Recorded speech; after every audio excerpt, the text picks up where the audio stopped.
Assalamualaikum warahmatullahi wabarakatuh. Habis sholat maghrib mau masuk isya ini. Hari ini saya mau ngobrol dan berbagi pengalaman. Ya sedikit narsis sih. Tapi saya akhir-akhir ini memang mencoba untuk melawan ketidakpercayaan diri pada diri saya. Jadi saya lagi sering-sering dan senang bercerita, ngupload apa aja yang ada di sekitar saya, nggak cuman info tentang gerobogan.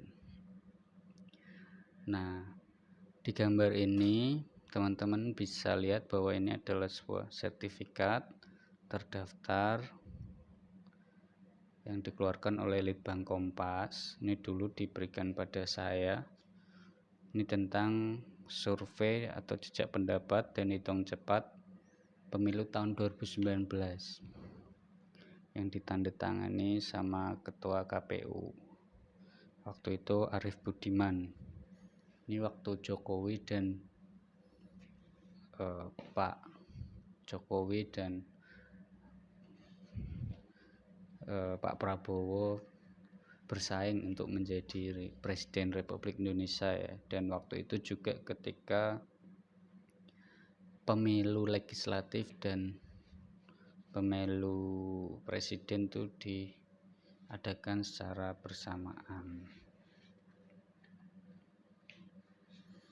Dan akhirnya banyak korban jiwa yang berjatuhan, baik petugas KPU, Panwas, dan orang-orang yang terlibat di penyelenggaraan pemilu waktu itu.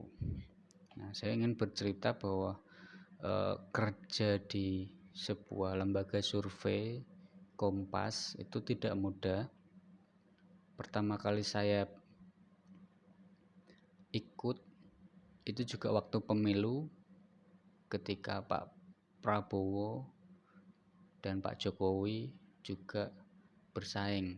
Ketika itu tahun 2014. Waktu itu tugas saya di Jepara. Saya diajak oleh senior saya di lembaga pers mahasiswa yang udah lulus, udah bekerja, ikut jadi guru.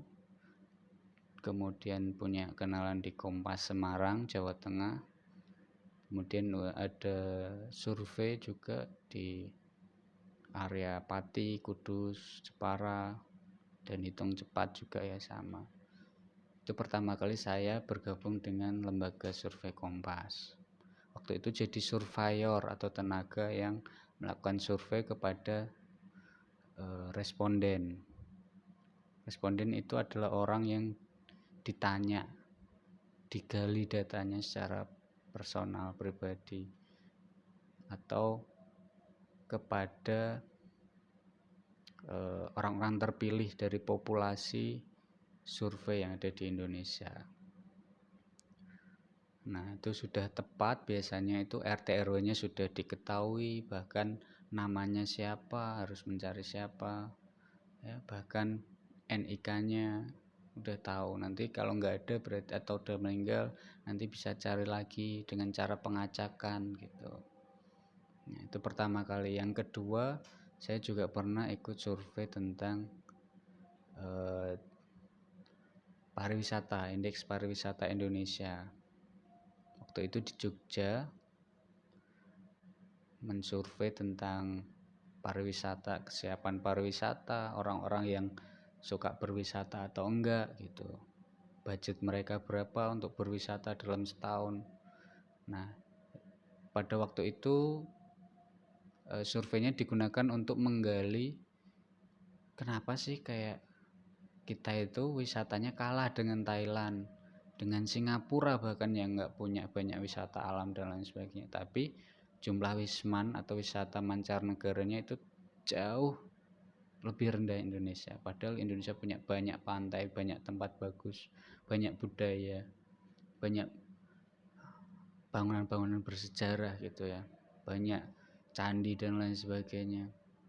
Tapi para wisatawan dari mancanegara itu masih sangat kalah gitu, sehingga devisa yang dihasilkan, yang uang-uang dari luar negeri, dolar dan lain sebagainya masuk ke Indonesia itu sangat sedikit gitu. Nah, kalau pemilu ya mengetahui, misalkan kalau kalian di TV melihat gitu kan, oh ini Prabowo berapa persen, pada hitung cepat ya, Pak Jokowi dapat berapa persen. Nah, kalau survei Kompas ini kebanyakan benar gitu.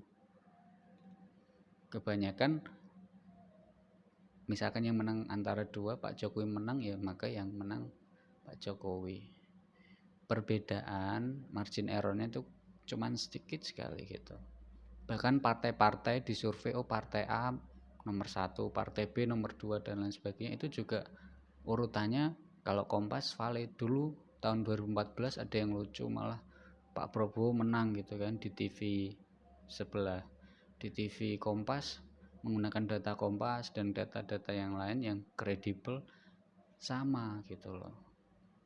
Nah itu ada juga lembaga survei yang kadang pesanan gitu, sehingga dulu viral dan orang-orang minta untuk dibubarkan lembaga-lembaga yang tersebut yang tidak mengabdi pada ilmu pengetahuan, tidak menggunakan kaidah-kaidah riset atau penelitian yang bagus.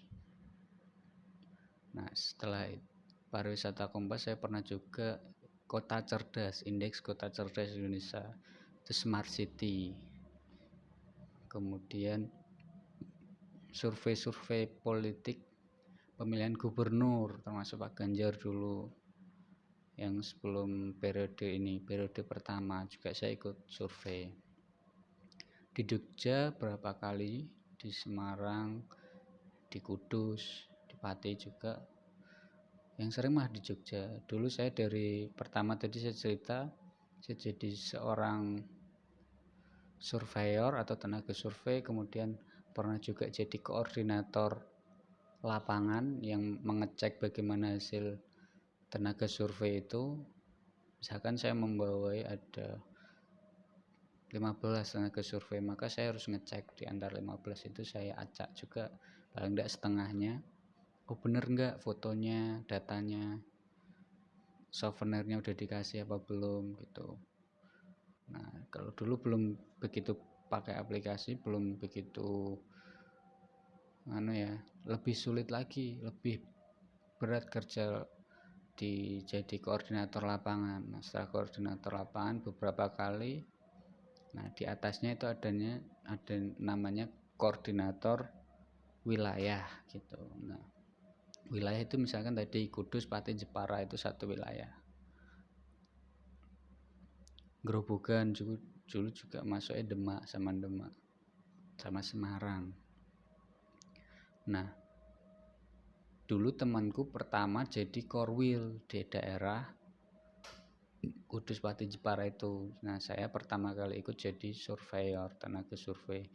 Nah setelah itu, setelah naik, temanku yang senior itu di lembaga pers mahasiswa, dia jadi korda di Jogja. Nah sehingga di Jogja itu saya jadi orang yang karena udah deket ya udah percaya, karena survei ini harus berdasarkan kepercayaan, orangnya baik nggak, memanipulasi data nggak gitu. Jadi biasanya dikenal dekat sama kordanya. Nah temanku jadi korda di Jogja, sehingga saya kadang ke Jogja untuk proses survei, saya jadi koordinator lapangan. Nah temanku satunya lagi yang dari Kudus jadi koordinator wilayah. Nah semakin ke atas lagi ada korda tadi, koordinator daerah. Misalkan daerah itu satu Jawa Tengah, atau temanku jadi satu area Jogja gitu ya, beberapa kabupaten gitu, enggak semuanya langsung satu korda. Biasanya sekitar tadi 6 kabupaten atau 8 kabupaten itu satu korda.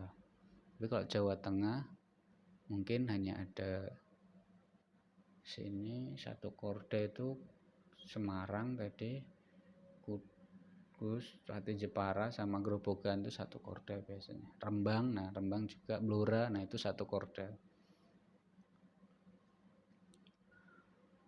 Nah, setelah itu biasanya ngajak-ngajak teman-teman tenaga surveinya juga diajak dari yang udah kenal, mahasiswa, ya kan, mahasiswa kan diajak tambah ilmu, dapat duit lumayan gitu kan, bisa buat jajan, buat ngopi.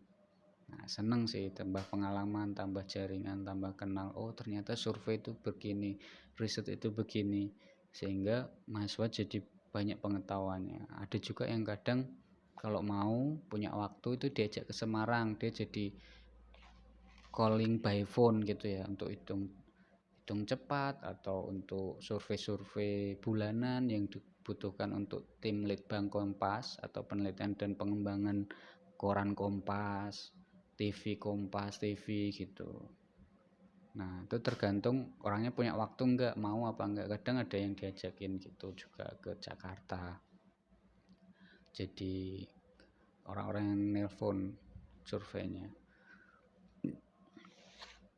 Nah, dulu ada beberapa sertifikat yang diberikan ketika acara gitu. Tapi dimana saya lupa nyimpannya, kayak di sebuah kardus tertentu. Nah, nanti kita akan bicara tentang riset lebih jauh sama beberapa orang yang saya rasa beliau lebih ahli gitu ya. Nah, malam ini udah sampai sini dulu. Terima kasih. Assalamualaikum warahmatullahi wabarakatuh.